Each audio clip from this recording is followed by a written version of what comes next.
आज हम देखेंगे भगंदर, फिशर और बवासीर में क्या क्या अंतर होता है। ठीक है, बहुत सारे पेशेंट कंफ्यूज हो जाते हैं कि उनको बवासीर है, फिशर है या भगंदर है। तो सबसे पहले अगर कोई गुदा रोग हो रहा है तो उसका पहचान बहुत ज़रूरी है कि उसको कोई गुदा रोग है तो वो कौन सा है। तो सबसे पहले हम देखेंगे कि भगंदर क्या होता है। भगंदर में ये आपकी जैसे गुदा है ना, उसकी एनाटॉमी है। तो ये आपका इंटरनल स्फिंक्टर यानी अंदर वाली मसल होगी, ये बाहर वाली मसल हो गई एक्सटर्नल स्फिंक्टर। ठीक है, ये बीच में उसमें लाइन होती है, डॉक्टर जानते हैं इसको, डॉक्टर पहचानते हैं। ठीक है, तो भगंदर में क्या होता है कि एक अंदर ओपनिंग हो जाती है और एक बाहर ओपनिंग होती है। ठीक है, यहाँ देखो गुदा के अंदर और बाहर, या तो कभी कभी दोनों ही होती हैं, अंदर और बाहर। कभी कभी क्या होता है कि अंदर ओपनिंग हो जाती है या कभी कभी बाहर ओपनिंग होती है, लेकिन उसमें एक ओपनिंग यानी छेद जरूर रहता है। जैसे इसमें देखोगे ये अंदर ओपनिंग है या हम बाहर ओपनिंग है। कभी कभी बाहर 2-3 ओपनिंग भी हो सकती हैं, अंदर भी 2-3 ओपनिंग हो सकती हैं। एक रास्ता ये है, इसमें अंदर से बाहर तक ये रास्ता बन जाता है। फिर इसी रास्ते से क्या होता है कि पस बाहर निकलता रहता है।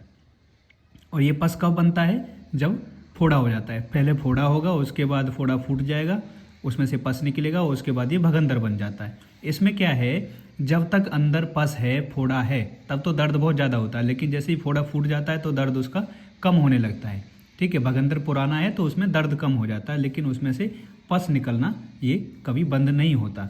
ठीक है, ये यहाँ पे एक रास्ता बन गया। ऐसे रास्ता इधर भी बन सकता है, दोनों तरफ भी बन सकता है, एक ही जगह 3-4 रास्ते ही बन सकते हैं। इसमें बहुत सारी ओपनिंग भी हो सकती हैं। तो ये हो गया आपका भगंदर। इसके बाद देखेंगे फिशर क्या होता है ना। फिशर में क्या होता है कि गुदा का जो ऊपरी हिस्सा हो या फिर निचला हिस्सा हो, जैसे आप टच करोगे गुदा को, आप लेटरिन के रास्ते को अगर टच करोगे तो उसमें ऊपरी हिस्सा और पीठ के पीछे का यानी जिस तरफ आपकी पीठ है, कमर है, उस साइड का निचला हिस्सा, तो दोनों तरफ भी हो सकता है या फिर एक तरफ भी हो सकता है। उसमें क्या है, एक छोटा सा कट लग जाता है ना, उसमें एक छोटा सा कट लग जाता है। ये देखो, जैसे कि ये आप लेटे हुए हो, उसमें अगर हम देखेंगे, चेक करते हैं तो इसमें ये कट लग गया है। तो इस कट से क्या होता है कि इसमें भयंकर बहुत ज़्यादा पेन इसमें होता है। ठीक है, जैसे कि चीरने या काटने जैसी वेदना होती है, उसमें वैसा दर्द होता है। तो उसमें बहुत ज़्यादा दर्द होगा। प्लस में क्या है कि मल के साथ चिपक कर खून आता है, उसमें अलग से खून नहीं आता, ना पहले ना बाद में, लेकिन मल के साथ चिपक कर खून आता है। क्यों? क्योंकि जैसे इस रास्ते से मल निकलेगा तो यहाँ पे कट लगा हुआ है, इसमें से खून निकलता रहता है। जैसे ही मल निकलेगा ये चौड़ जाएगा रास्ता, है ना, रास्ते को चौड़ाएगा ना जब मल निकलेगा। तो जैसे ही रास्ता चौड़ेगा तो वहाँ पे ब्लड वेसल्स हैं, वो खून निकलेंगी। खून मल के साथ एक धारी धार, जैसे धार उसमें चिपक के आती है, वैसे आता है। ठीक है, ये हो गया आपका फिशर। इसमें क्या होता है कि ये मेल फीमेल दोनों में होता है।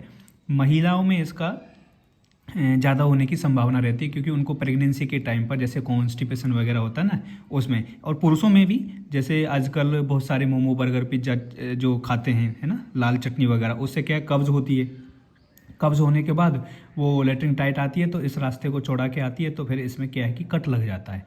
मल्टीपल टीयर्स हो सकते हैं, मल्टीपल कट हो सकते हैं, या फिर सिंगल कट भी बहुत परेशान करता है ना। इसके बाद देखेंगे तीसरा रोग जो है वो है पाइल्स का। पाइल्स में क्या होता है कि गुदा द्वार में या बाहर एक या अनेक मांस के टुकड़े, या फिर हमें कुछ ऐसे लगेगा जैसे कि कुछ लटका हुआ है ना, कुछ गांठ जैसा लटका हुआ है।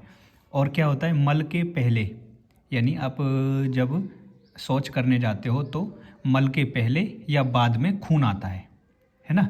खून कैसे आएगा, या तो बूंद बूंद करके आ सकता है या फिर पिचकारी जैसे भी आ सकता है।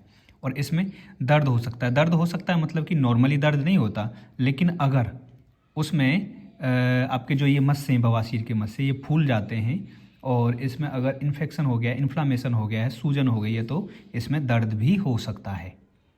इसमें क्या होता है कि ये अंदर वाली मसल, बाहर वाली मसल, ये इसकी एक लाइनिंग होती है, और ये आपका गुदे का रास्ता है। अंदर और बाहर दो तरह के पाइल्स के मस्से होते हैं, बवासीर के मस्से। इंटरनल बोलते हैं इनको, एक्सटर्नल यानी जो बाहर की तरफ आ गए हैं। तो इंटरनल में क्या है कि वो अंदर ही रहते हैं, हमें दिखाई नहीं देते, लेकिन उनमें सूजन भी हो सकती है, खून भी आ सकता है उनकी वजह से। और जो बाहर वाले होते हैं वो बाहर तक लटके रहते हैं। कभी कभी क्या होता है कि कुछ मस्से ऐसे होते हैं जो बाहर होते हैं, और अगर हाथ से अंदर करोगे तो हाथ से अंदर चले जाते हैं। या फिर कभी कभी क्या होता है, इसकी ग्रेड है, ये डॉक्टर समझते हैं, डॉक्टरी भाषा में ग्रेड 1, 2, 3, 4 करके। ग्रेड 1 में अंदर रहते हैं, ग्रेड 2 में क्या है कि वो बाहर आ जाते हैं। और अपने आप अंदर चले जाते हैं। ग्रेड 3 में क्या होता है कि बाहर आ जाते हैं लेकिन हाथ से अंदर चले जाते हैं। ग्रेड 4 में क्या है कि जैसे ये ग्रेड 4 है, परमानेंटली बाहर रहते हैं, है ना।